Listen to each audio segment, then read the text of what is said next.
Big. The best performance of the Eagles thus far. This is what I wanted to see.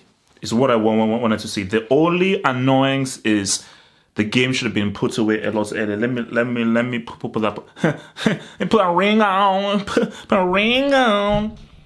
Big, because the thing about it is this, is that because it helps me think.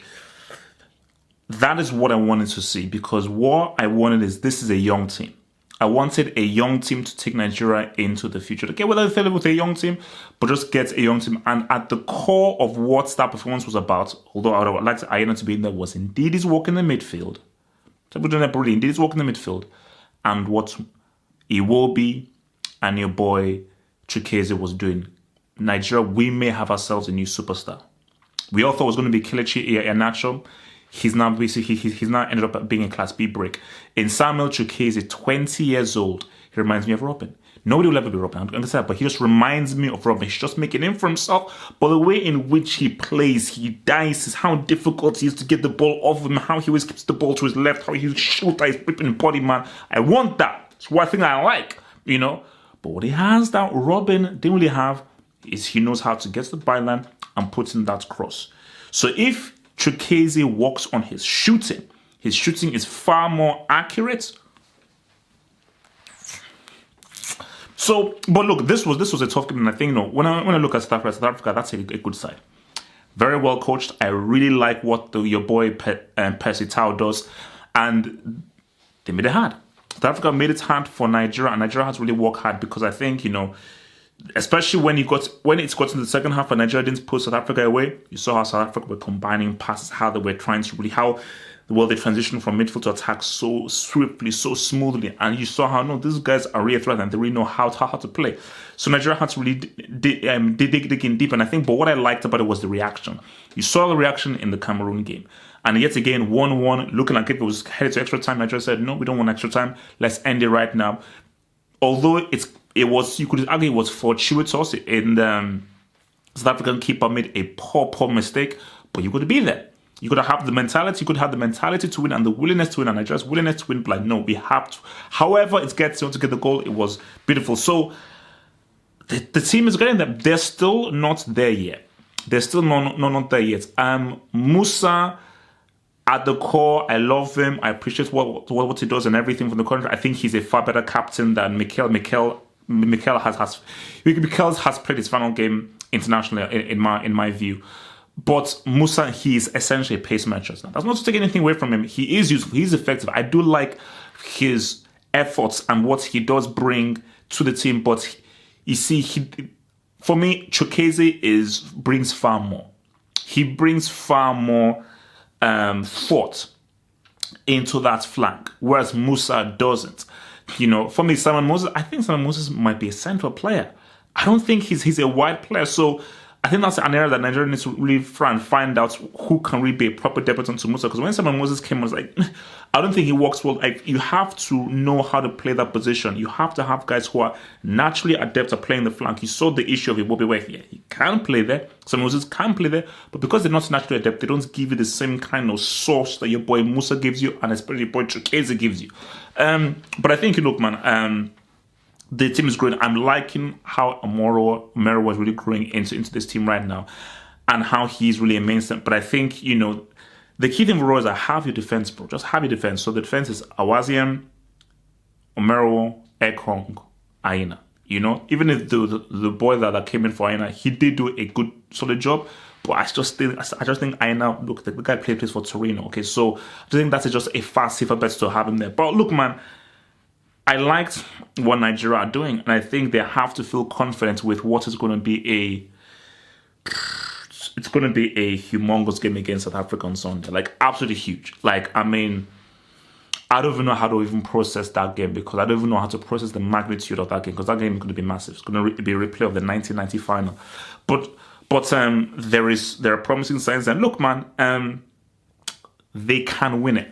Once you reach into the top four, they can win it. I think in Nigeria, I still think that there's some shakiness within the defense. The midfield is coming across. There is something in that attack. I think in Igalo, Iwobi, Chukwueze, even Musa as well, there is something really interesting there. And I can see an understanding. And I think that what is so exciting that it's growing. It's not there yet. It is growing. And I think once it will gets much more comfortable in that number 10 position, because that's the key thing. Stupidly, he was played outward to begin with. So he's still learning his trade in that number 10 position. And I think the more and more he grows, the more he'll understand where to position himself, how far to carry the ball off, the understanding of the runs that Chukwueze makes, when to give the ball to Chukwueze, when to give the ball to Igalo, when to give the ball to Musa, how and when to take their shots. So these are all things that, because to be a great number 10, I think Iwobi, he's got all the skills there. But you need the games, because those games gave you experience of, okay, this doesn't work. This doesn't work. So I need to do more of this and less of this during games. And the only way you can collect a list of like what works and what doesn't work is by having games, making mistakes. But you have to keep playing that position all the time. So, but the thing for all, there has to be a core team. There has to be a core team here. But for South Africa, I just think South Africa did very well. They did very well. I think this is an extremely successful Nations Cup for them. I mean, knocking out Egypt, and they were within a few minutes of taking Nigeria into an extra time where anything could have happened. So 100%, I think for South Africa, you've got to keep Baxter. I think Baxter definitely has a handle of what this team can be, and it's all about trying to find interesting, good, quality, talented young players to come into the team and just building upon what this team is about, because South Africa, they play good football. This isn't a long ball team. This is a team that just moves the ball. They do play with the ball on the ground. They do try and play one touch and do try and make things very interesting and very intricate. And I think the more and more they focus on that system of playing, the better it will be, man. But yeah, man, look, I don't want to say anything, man. Look, we'll do the preview of Algeria is going to come. But all I'm saying is that, I am happy with what I saw. I'm happy with also because it has been a journey. It has definitely been a journey. I mean, after that Madagascar game, I was ready to call it quits. I was ready to be like, you know what? These guys are clowns. These guys are foolish, and I don't want to mess with these guys anymore. But I think, even if, look, let me just think about the Madagascar games. Just be very clear here.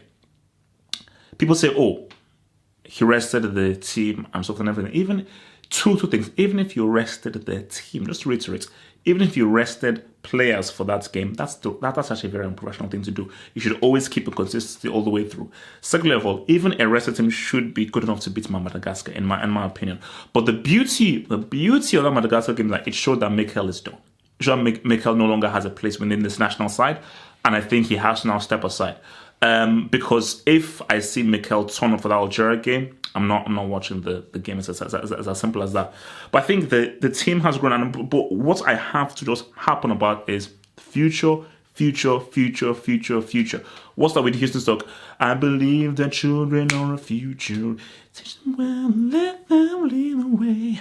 So that's what we need. I believe that the children are the future. Teach them well, let them lead the way. The children are our future. So the youth, Iwobi and Chukwueze, they are the big. Iwobi, Chukwueze, Omeruwa, and Didi. These guys form the front of Nigerian football, and we have to do more to invest in them. Because for me, I still want to see Oyekuru in there. Although Igalo has done a very good job.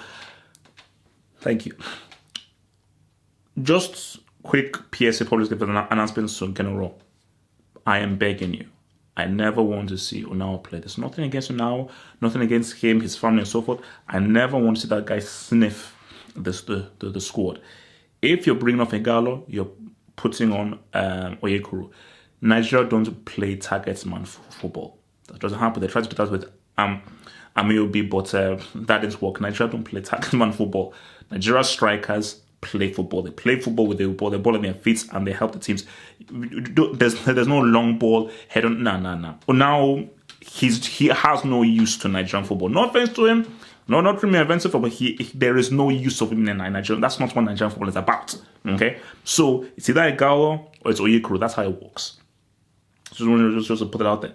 But yeah, I mean, the team is growing. It's not there yet. I want some more. I am not satisfied. Like, what's it called? One of the great sayings is that you can always improve. You can always improve. There is no such thing as like, hey, it's all cool. No, you must always look to improve, and that is what this Super Eagles side must look to do, man. But we'll deal with Algeria in the pre-match analysis, which will drop on Saturday. But I'm keeping my emotions intact. I'm keeping them intact. I don't want to just say it too much, but fingers crossed. All we can do is hope. It's hope for the best. Hope for the best. Your boy Half Hope's Hot, the YouTube channel is out. TV reviews, movie reviews, anime reviews, comic book reviews, and all that good entertainment stuff and some extras. It's out there. So click in the description box below for the link to the YouTube channel to subscribe, or just click over here to head to the YouTube channel and subscribe to the Half Hope's Hot.